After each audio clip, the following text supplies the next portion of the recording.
ओम जयति मंगला काली भद्रकाली कपालिनी दुर्गा क्षमा शिवा धात्री स्वाहा सर्वदा नमस्तस्यै। हे नारायणी, हे भद्रकाली, हे कपालिनी, मैं आपको बारंबार प्रणाम करती हूँ। आइए आज हम सुनेंगे नवरात्रि में प्रतिदिन सुने जाने वाले कीलक श्लोक। तो आइए ज़्यादा देरी न करते हुए सुनते हैं। महर्षि श्री मार्कंडेय जी बोले, निर्मल ज्ञान रूपी शरीर धारण करने वाले, वेद त्रयी रूप दिव्य 3 नेत्रों वाले, जो कल्याण प्राप्ति हेतु तथा अपने मस्तक पर अर्धचंद्र धारण करने वाले हैं, उन भगवान शंकर को मैं नमस्कार करती हूँ। जो मनुष्य इस कीलक मंत्रों को जानता है वही पुरुष कल्याण को प्राप्त करता है। जो अन्य मंत्रों को जप कर केवल सप्तशती स्रोत से ही देवी की स्तुति करता है, उसको इससे ही देवी की सिद्धि हो जाती है। उन्हें अपने कार्य की सिद्धि के लिए दूसरों की साधना की आवश्यकता नहीं रहती है। बिना जप के ही उसके उच्चाटन आदि सब काम सिद्ध हो जाते हैं। लोगों के मन में यह शंका रहती है कि केवल सप्तशती की उपासना से अथवा सप्तशती को छोड़कर अन्य मंत्रों की उपासना से भी समान रूप से सभी कार्य सिद्ध हो जाते हैं।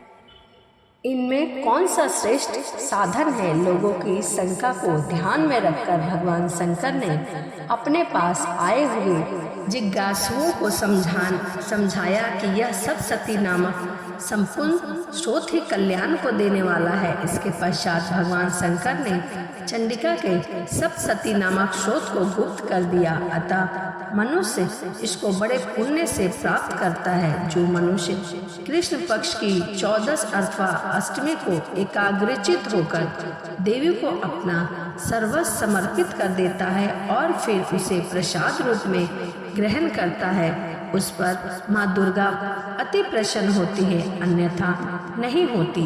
इस प्रकार सिद्धि के प्रतिबंधक रूप कीलक के द्वारा भगवान शंकर ने इस स्रोत को कीलित कर रखा है। जो पुरुष इस सप्तशती को निष्कीलन करके नित्य पाठ करता है वह सिद्ध हो जाता है, वही देवों का पार्षद होता है और वह गंधर्व होता है। सर्वत्र विचरते रहने पर भी उस मनुष्य को इस संसार में कहीं कोई डर नहीं रहता। वह आप मृत्यु के वश में नहीं पड़ता और मरकर मोक्ष की प्राप्ति हो जाती है। किंतु इस कीलक की विधि को जानकर ही सप्तशती का पाठ करना चाहिए। जो ऐसा नहीं करता उसे इसकी पुण्य की प्राप्ति नहीं होती। कीलक और निष्कीलक संबंधी जानकारी के पश्चात ही यह स्रोत निर्देश होता है और विद्वान पुरुष इस निर्देश स्रोत का ही पाठ आरंभ करते हैं।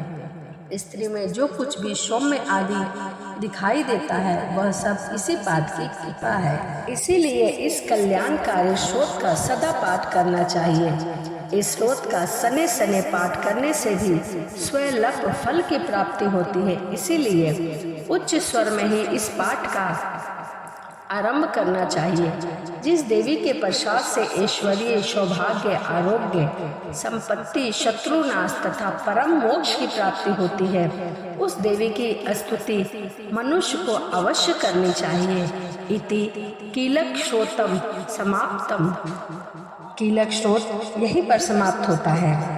तो यह नवरात्रि में प्रतिदिन सुने जाने वाली कीलक स्रोत थी। दुर्गा सप्तशती के पाठ करने से पहले हमें कीलक स्रोत और अर्गला स्रोत सुनना चाहिए। उसके बाद ही यदि हम दुर्गा सप्तशती का पाठ करते हैं तो पूर्ण फल की प्राप्ति होती है, नहीं तो वह पाठ अधूरा माना जाता है। तो आप भी यह गलती करना ना भूलें। दुर्गा सप्तशती के पाठ करने से पहले अर्गला स्रोत और कीलक स्रोत का पाठ अवश्य करें। यदि आपको नहीं पता कि अर्गला स्रोत क्या होता है, कीलक स्रोत क्या होता है, तो मैंने अपने चैनल पर उसकी वीडियो अपलोड कर रखी है, आप वहां से सुन सकते हैं और जान सकते हैं। तो चलिए इसी के साथ वीडियो को समाप्त करते हैं और मिलते हैं अगली वीडियो में। जय माता दी, राधे राधे।